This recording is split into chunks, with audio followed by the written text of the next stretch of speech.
अतीतका पानामा स्वागत छ। म अतीत। आज रगतले पोतिएको सेतो रुमाल भाग 2 लिएर तपाईहरु माझ आएको छु।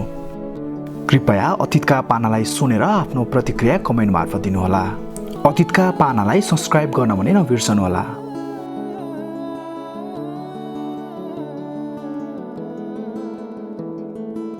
रगतले पोतिएको सेतो रुमाल भाग 2।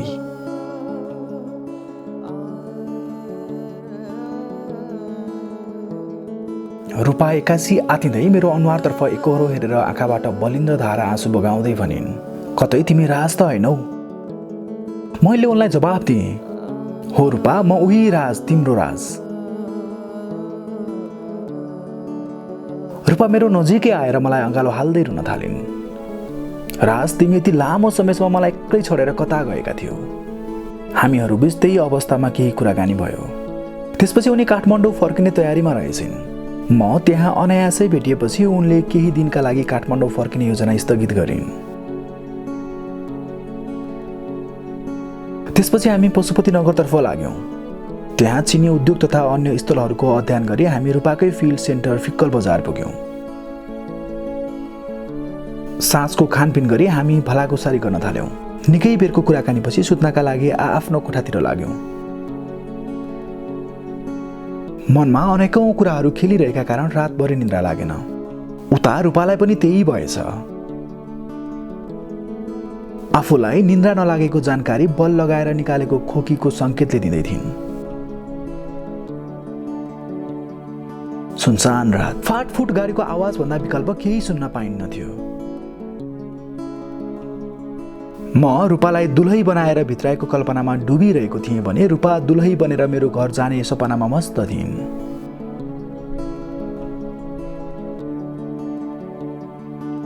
विगत 4 वर्षदेखि छुटिएको माया प्रेम पुनः मिलन हुँदाको रात कल्पना गर्न नसकिने भइरहेको थियो।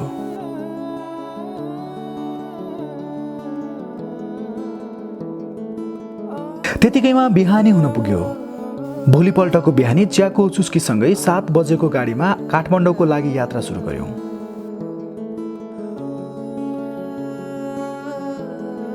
पिकलबाट चराली, इनरुवा, निजगढ, पतलैया हुँदै हेटौँडाबाट बाइरोडको बाटो गरी काठमाडौँ पेट्रोल पम्प आइपुगिसकिएछ।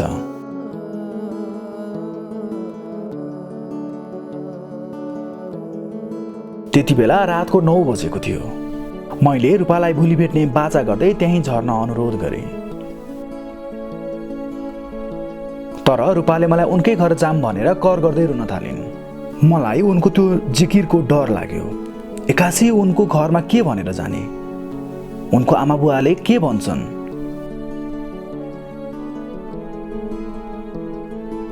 यस्तै कुराले गर्दा अनेक गरी उनलाई सम्झाएर भोलि भेट्ने बाचा गरी उनीबाट छुटिएर बल्ल बल्ल आफ्नो घरतिर लागे।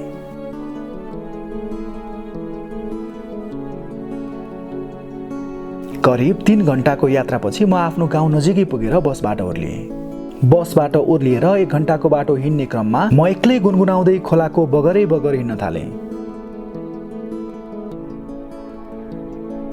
मनभरि रूपाको माया साँचेर हातमा टर्चलाइट र त्यही खोलाको बगरको ढुङ्गामा खुट्टा ठोक्दै घरको नजिकैतिर पुग्दै थिएँ। बाटोमा जाँदै गर्दा अचानक मेरो अगाडि बाटो नै ढाकेर बसेको एक भयंकर ठूलो जनावरको दृश्य देखेँ, जहाँबाट म अगाडि बढ्न कुनै बाटो नै छैन। म डरले काँप्दै आँखा छोपेर त्यहीँ थुचुक्क बसेँ। करिब आधा घण्टा पछाडि मेरो आँखा खोलेर त्यहाँ हेर्दा केही थिएन। म आतिँदै घर पुगेँ। आफूले बाटोमा देखेको घटनाको बेली विस्तार आमासँग लगाएँ। केही क्षणपछि मेरो टाउको दुख्न थाल्यो। बिस्तारै रिघटा लाग्न थाल्यो। ज्वरो पनि आयो। म सिकिस्त बिरामी परेँ, जसका कारण भोलिपल्ट मैले रूपालाई भेट्ने बाचा दिएको पनि सबै झुटा साबित हुन पुगे।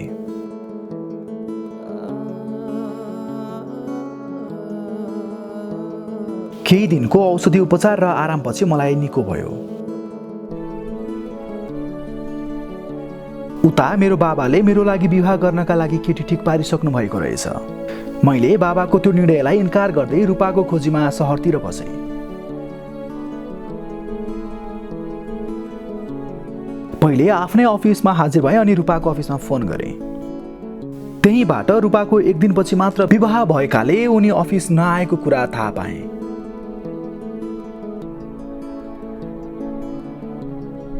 म त्यो खबरले भाव विह्वल हुन पुगे। मनमा केही सोच्नै सकिन। मैले उनको लागि के सोचिसकेको थिएँ।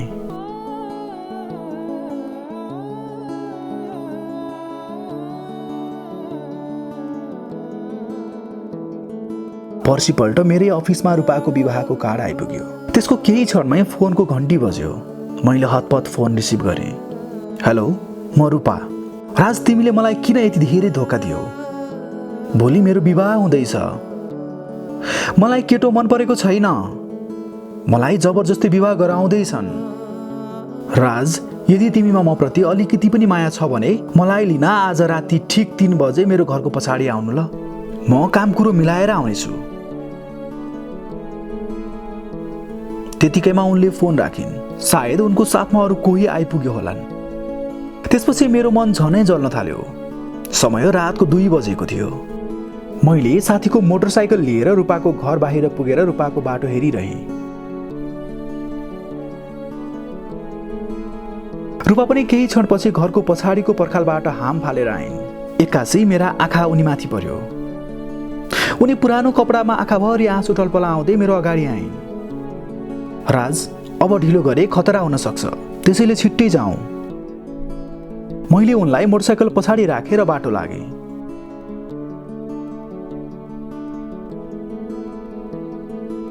सहरबाट करिब 4 घण्टाको जङ्गल पार गर्दै बिहानी पख मेरो गाउँको महाकाल मन्दिर पुर्याएँ। त्यही मन्दिरमा उनको सिउँदो रङ्गाएँ र हामी दुवै घरतर्फ लाग्यौँ।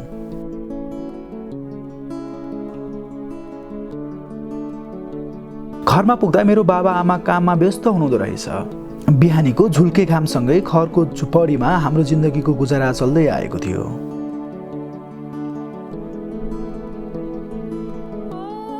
मैले आमालाई रूपातिर इसारा गर्दै भने, आमा हेर्नुहोस् त बाहिर को आएको छ। मेरी आमा 9 ठाउँमा टालेको चोली र फरियामा बाहिर निस्कनु भयो। घरको बाहिर कुनै नौलो केटी देखेर उहाँ जिल्ल पर्नुभयो। बाबु, यी नानी को हुन्? मैले उहाँको जिज्ञासालाई मेटाउँदै जवाफ दिएँ, आमा यिनी तपाईँकै बुहारी हुन्। रूपाले आमालाई ढोगिन्।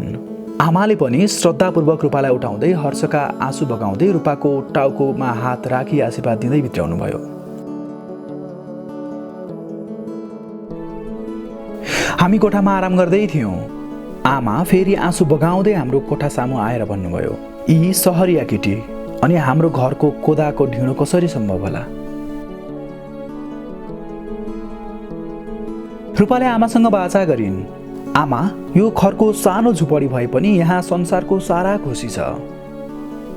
आफ्नै हातले सृजना गरेको आफ्नै संसार छ।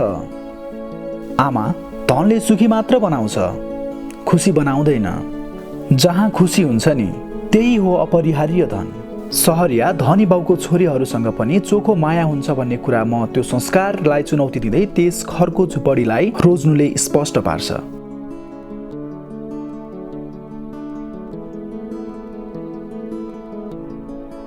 त्यसैले मेरा लागि यो खरको झुपडी र कोदाको ढिँडो नै स्वर्ग हो। मेरा बाबा आमाले रूपाको महान विचारलाई सहर्ष स्वीकार गर्दै बुहारीको स्थान दिनुभयो। आज म समयको परिबन्धले लखेटिएर यो विदेशी मूलमा आउनु परे पनि मेरी रूपा अहिले पनि त्यही मेरो सानो संसारमा गुलाबको फूल झैं फुलिरहेकी छिन्।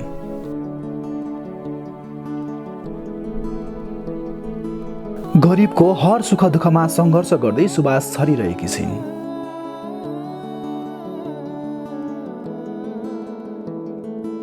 मेरो उजाड परिवारलाई हराभरा बनाउन प्रेरित दिने त्यो रगतले पोतिएको सेतो रुमाल। यो बादलपारीको देशमा पनि एउटा सुनौलो अविस्मरणीय अतीत बनेर गुन्जिरहेको छ। तपाईलाई रगतले पोतिएको सेतो रुमाल भाग 2 कस्तो लाग्यो? कृपया तपाईले आफ्नो प्रतिक्रिया कमेन्ट मार्फत दिनुहोला। यदि तपाईको जीवनमा पनि अतीतका पाना छन् भने तपाईले स्क्रिनमा देखाइएको माध्यमबाट हामीलाई सम्पर्क गर्न सक्नुहुनेछ। भोलिको अतीतको पाना तपाईका कथा बन्न सक्छन्।